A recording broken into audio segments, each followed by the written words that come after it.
When growing up, for me, food was love. And I remember every night, as often as we could, my family gather around the table and share a meal together, and we would cook and clean and talk. And that was a really wonderful experience for me. And when I went to high school, I went to a residential program over Western Kentucky. And that was a tradition I continued with my friends, was food was love for us. And we occasionally cooked, but when we went out to the dining hall and shared a meal together, that was a great way for us to come together.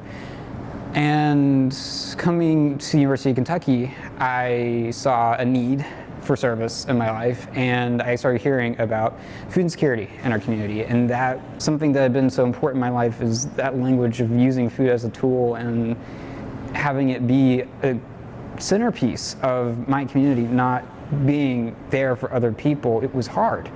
And that's something that, through volunteering with Campus Kitchens, for becoming their first operations coordinator, overseeing their shifts, and then serving as president for 2 years, the centerpiece of that was making food not just being important for your nutritional aspect, but also important as a community building piece and being food for your soul.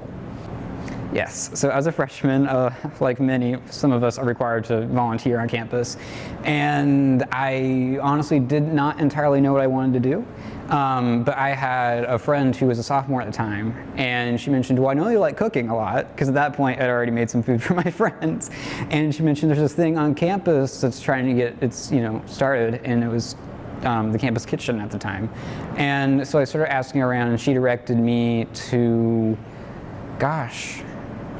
I'm trying to remember names of upperclassmen now. She directed me to the Campus Kitchen's website.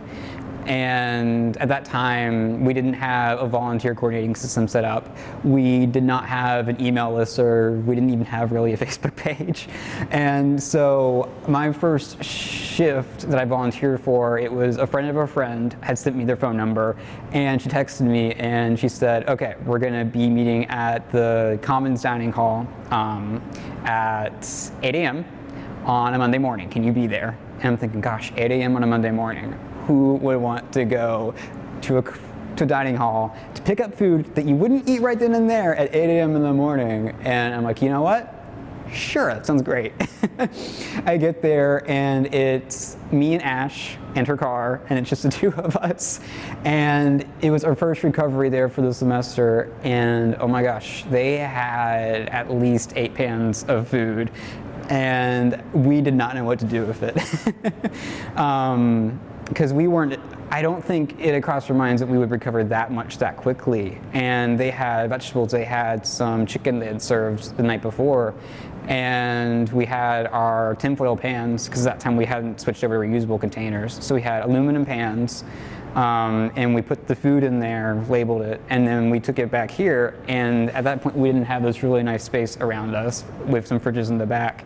And so we were borrowing the staff fridge over in Erickson Hall, where people had stored their lunches. And so we're coming in with 8 pans of these large of food that were full, and we're just thinking, how are we going to fit all this food in the fridge?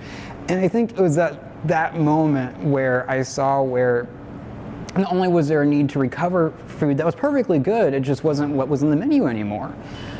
And there was a need for space, not only just to store the food, but then to give it out to the community, both off and on campus, and there's a need for that.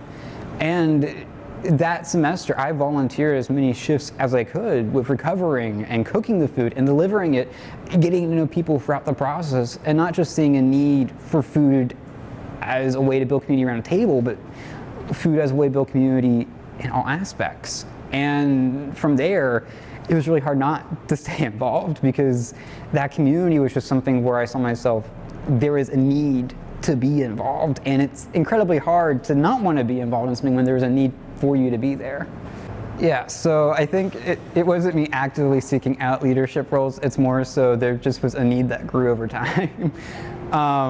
Because starting out, I just volunteered as much as I could, because I was truly interested at that point in learning as much about the process. And at that point, we didn't have shift captains or people who were regularly seeing the day-to-day. It was people that just started with the founding of the chapter. And for our first semester, we weren't an official chapter. We were just trying to see, is this something that we could do?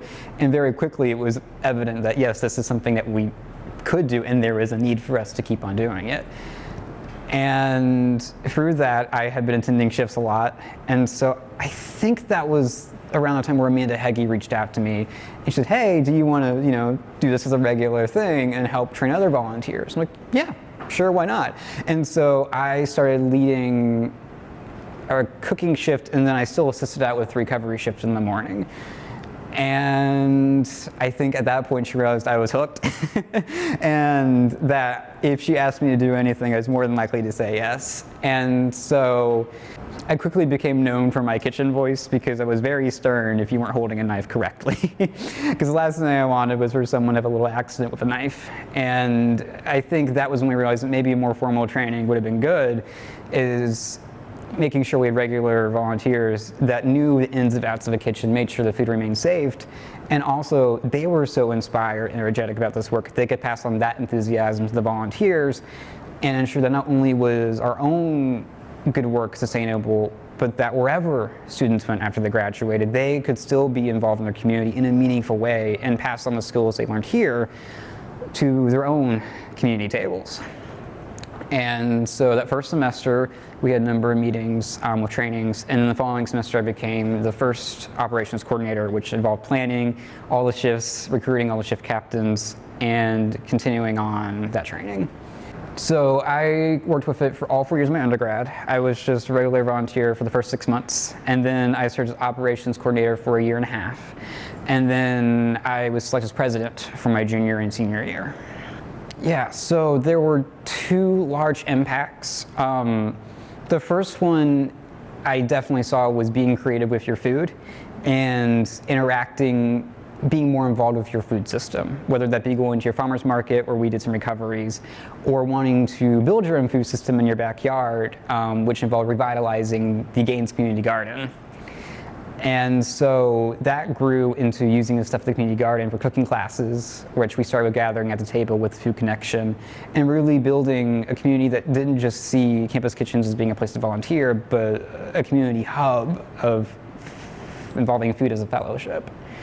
The second change that I saw was just the student body as a whole growing more aware of food insecurity as an issue and being more purposeful about addressing that issue, and seeing students get involved with national work such as University's Federal World Hunger Summit, presenting at conferences, working with the Campus Kitchens Project as a whole and other student recovery groups, but also trying to take action on campus to address issues, and seeing the change even now as an alum of UK, being really proud of the work that's accomplished with seeing the Share Swipe program take off, and seeing, I don't know the name of it unfortunately, but seeing Fusion at Erickson Hall turning into the one cafe where students can get easily affordable meals, which is great.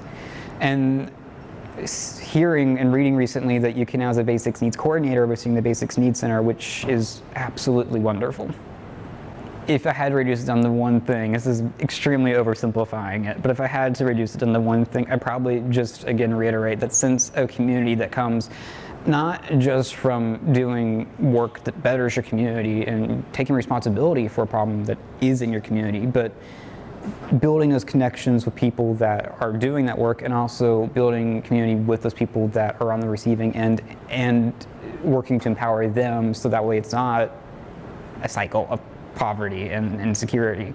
Because it is incredibly frustrating to be looking at a problem and knowing the problem has been there for 20, 30, 50 plus years, and seeing that it's possible to bring an element of sustainability into there to where you are breaking that cycle, and that through building community and ensuring that everyone understands this is the problem, that we're taking responsibility for it, and that it is a problem today, but it will not and it should not be a problem in the future.